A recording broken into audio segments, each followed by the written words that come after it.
On today's episode of WatchJRGo, we are back in Rich Rebuild's garage because he called me in here to work on everybody's... I hate these cars. Favorite. I don't understand. Am I interrupting? I'm sorry. Best. I don't understand why people like these cars so much. Greatest. It just sounds good. That's about it. At the end of the day, it's still an old, unreliable BMW. And you'll have those guys that'll still say, hey man, like, all I've done to my car was when I started, I let it warm up for 3 months. And then what I'll do is, like, I'll drive it, just basic maintenance. That's not what everyone else is seeing. BMW ever made. There's a reason why that you could pick up these things for, like, what, 10 grand now? 5 grand. 8 grand, 5 grand if anyone's interested. That's why they cost no money. No one wants them. I hear they part out for a lot. Really?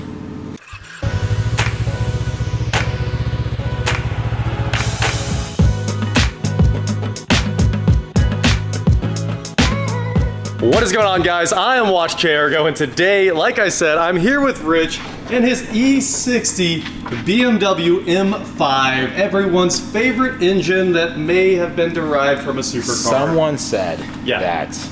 I'll say this again. I said this before. He's still going. I like to repeat myself. Someone said that this car, this E60 M5 made in 2008, will give the Hellcat a run for its money. That is a lie. I don't know which one of you said that. This thing makes about 500 horsepower and 201 foot-pounds of torque. 2.1 foot-pounds of torque. Like, no torque. You have to be going 196 miles an hour to make any power out of this thing. And they claim this could outrun a Hellcat. That is just not true. Ladies and gentlemen, Rich Rebuilds. Hello, everyone.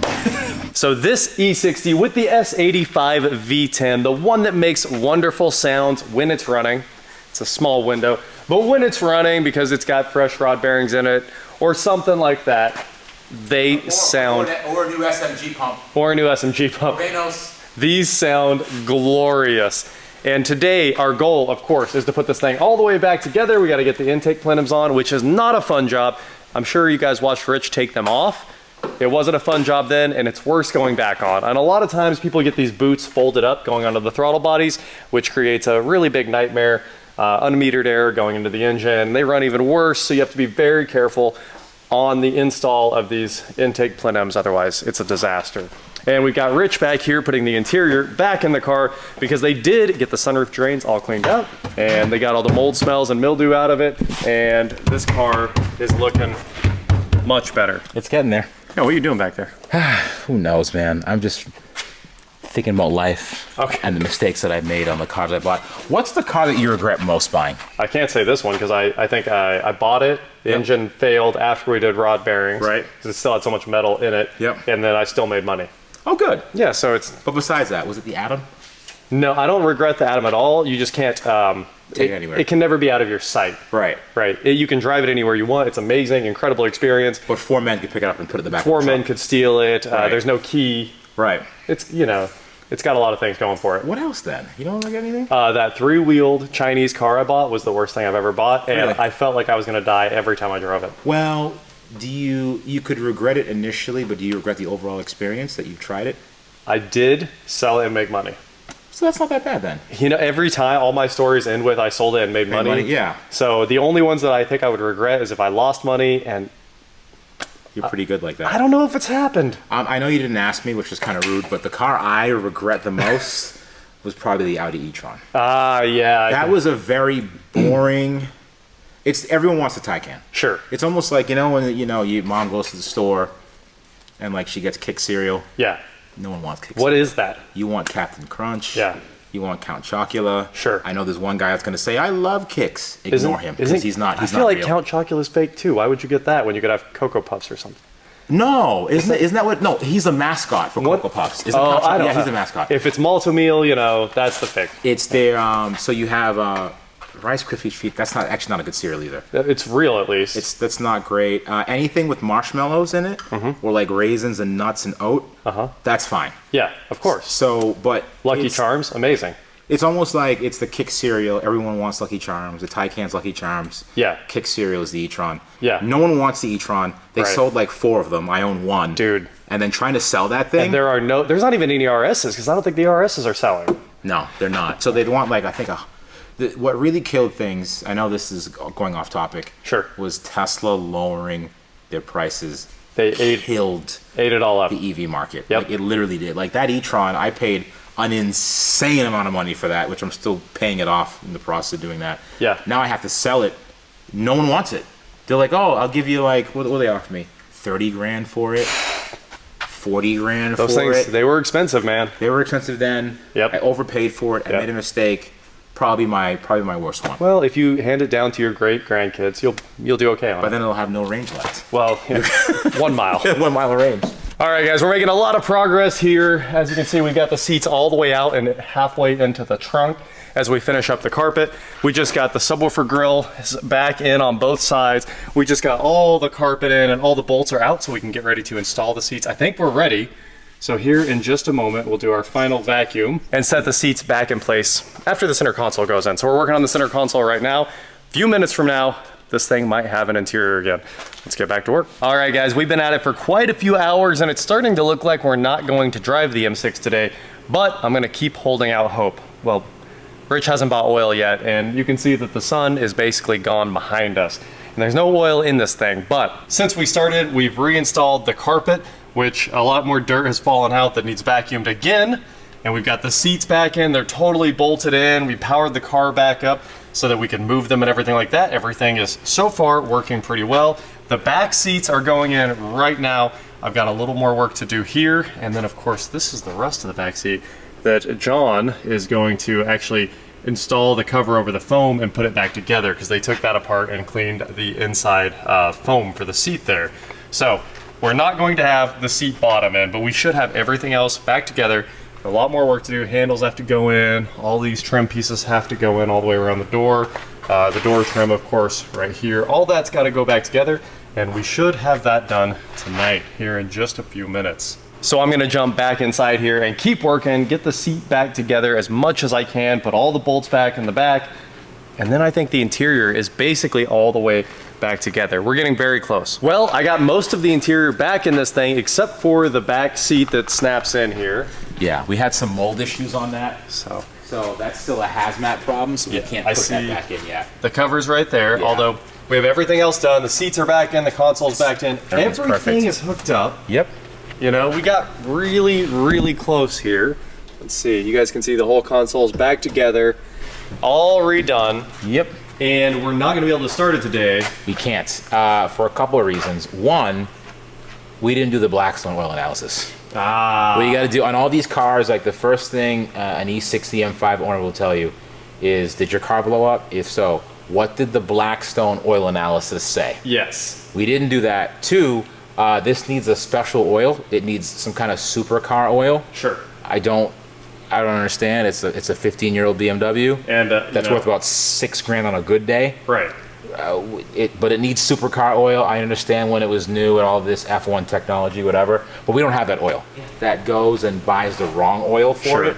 And the oil is rare. It's 1060. It's rare oil. Yep. I don't want to be that guy that gets it. What I could have done on camera was I could have put the wrong oil in it off camera. Yeah. I chose not to do that. I want to do the right thing. Okay. You know, for the next owner. We could. It might be you. I've got an idea. What?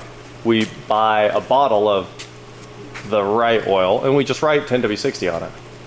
Why don't we do that? Yeah, well, we could have done that earlier. Yeah, I didn't think that's kind of I didn't either. whatever.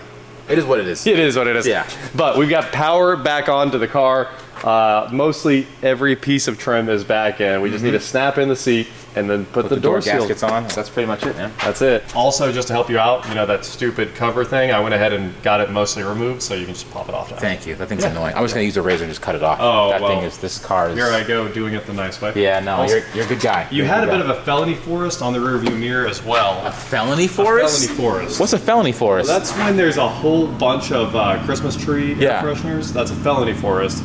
It's the easiest way to tell that you should pull somebody over. Gotcha. Right. Okay. So felony forest. I got all those off of there. Thank you. Yeah, I got the ones off the shifter because it had them on there. Yeah, they were felony. Yeah, that's true. Yep. Is there a certain color Black of... ice.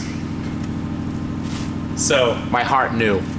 I knew you. I couldn't form the words. Yeah, that's black ice, red and blue lights. That's That's how it works. Anyone with black ice air freshener, just look out. If you have a stack of them, Yep. there's a problem. Yeah, they'll pull you over for that. One, you could you give them. Depends on the car. If you have, if you're in a BMW, Yeah. and they see that black eye, you're gonna get pulled over. Yeah, not even one. If you're in a Hellcat, you're gonna get pulled over. Yes. Regardless of the air freshener status. Hyundai Palisade, you could probably have 2 before you get pulled over. Kia, Telluride, Yeah. you're probably fine. Probably okay. Ford Explorer, probably fine. Probably fine. They think you're a cop. They think you're a cop. Yep. And you know, that comes with the territory. Sure. But yeah, you're right. There's certain cars that you'll be fine. A Honda Civic? Yeah. No. Honda Accord?